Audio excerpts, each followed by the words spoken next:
Brought to you by the EveryDollar app. Start budgeting for free today. So, quick question. I've been dating a lovely young man for about 9 months, and we had a random conversation that came up about retirement savings. I'm a big saver, so I'm really into, I have 401k and a Roth IRA. And his response was that all that matters is working and making money now, and that 401ks are a scam. And I just want to know what the best way to approach this conversation is to try to help him maybe understand the importance of saving for retirement. Did you ask him why he thinks they're a scam? Was there any kind of follow-up on that particular classification of it? Not necessarily. He is he moved here from Albania 6 years ago, and he just became a citizen this year. And how old is he? He's 32, and I'm 30. Okay. All right. Well, I mean, what he's saying is, I don't know why he thinks 401ks in particular are a scam, but what he's saying is that I came from an area where we are living hand to mouth, and thinking about the future is not something I want to do. I want to just enjoy the moment because the situation I grew up in, there might not be a next moment for whatever reason. I don't know. I'm guessing. Okay. I'm gonna try to give him a break here, because what he's saying is basically he's saying I'm immature and I don't want to think about the future.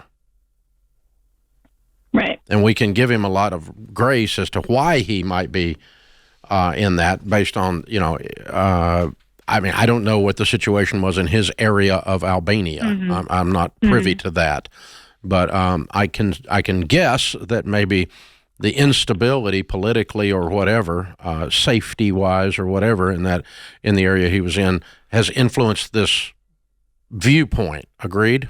Hey, it's George. That's right. I've been here the whole time, just creeping. Kind of like the creepy spammers and scammers out there using and selling your personal data. Not cool, guys. Not cool. And that's why you need to check out Delete Me. Delete Me will find and remove your info from all of these data broker sites to reduce the risk of spam and scam in your life. Delete Me has already removed my info from over 250 websites that don't have any business having it. And as a Ramsey fan, you'll get 20% off all of their plans, which comes out to less than $9 a month. So after this clip, go sign up and take control of your privacy at joindeleteme.com/Ramsey, or click the link in the description to get the deal. All right, back to the call. Has influenced this viewpoint. Agreed?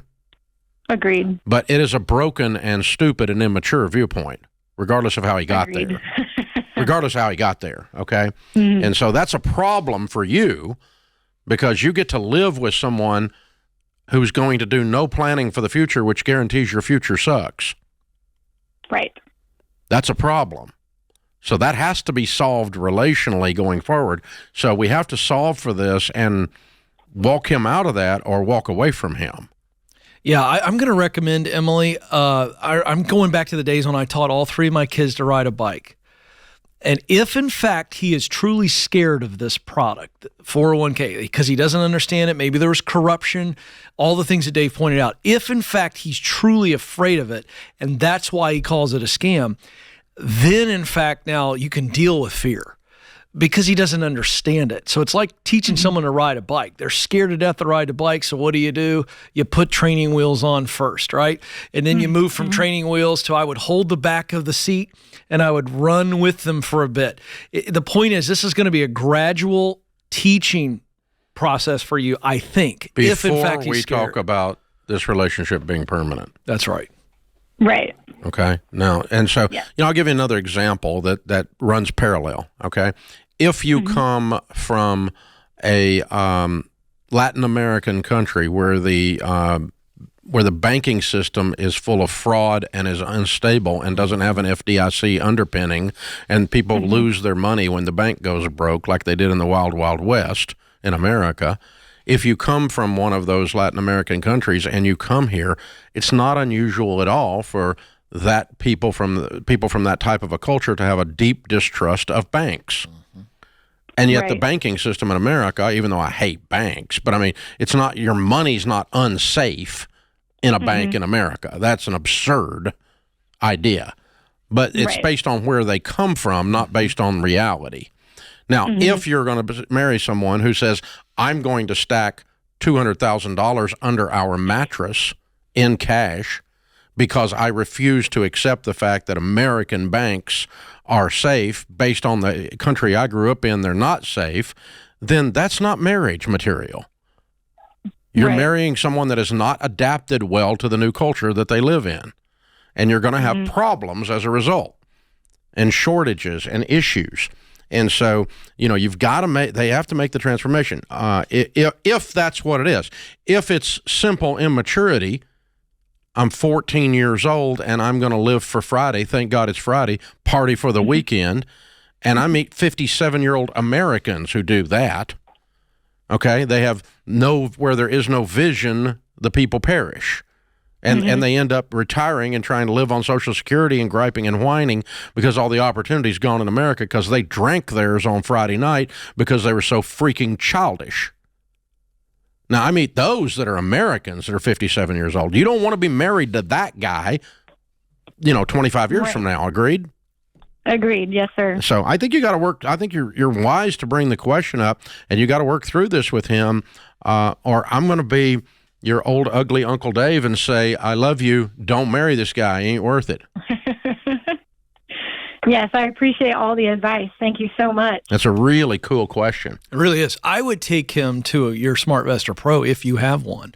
If you don't need to get one, but I would literally take him in there and I'd honor all of his questions. If in fact, and Dave and I don't know, but if in fact he's scared, I think the best way to help someone who's scared is to honor their fear. Well, there's two types of fear. What are you afraid of? False evidence appearing real. That's right. Which is, if I invest this, I fell on my bicycle the last time you let go of the seat, and I skinned my knee. So the next time you let go, I'm going to die. That's right. That's false evidence appearing real. Yeah. Actual fear is of something that is logical. If you're standing in the middle of the interstate and 18-wheeler's coming at you at 100 miles an hour, you should move. That's right. That's actual fear. Yeah. You're going to die. That's a lot different though, and so. This is false evidence appearing real, or it's immaturity. I don't know which. Yeah. But it's one of those two things, and either way, you got to deal with it to go forward. So we got to drill down. We got to get to ground zero on this, and then work our way out. Really good question. Yeah, and I just want to point out again, when you're in a relationship and you're not on the same page, and it's really fear holding the spouse or a boyfriend or girlfriend back, honor their questions. Don't dismiss them. Don't always try to explain them. Let them sit in that and ask the questions and get with somebody, a third party. In this case, a SmartVestor Pro who can answer every question about fraud and anything like that. And if hopefully they get there and the light bulb goes off, and now we're on the same page. Yeah, it's tempting to roll your eyes at something that's stupid. That's right. But but you can't. You got to honor it and go, okay, there's a reason for this. And then let's get to the root of why, and can we solve for it so we can go forward? Because we're not aligned on what reality is here. And when you can't align on reality, you have a problem. Create your free $Every Dollar budget today, the simplest way to budget for your life.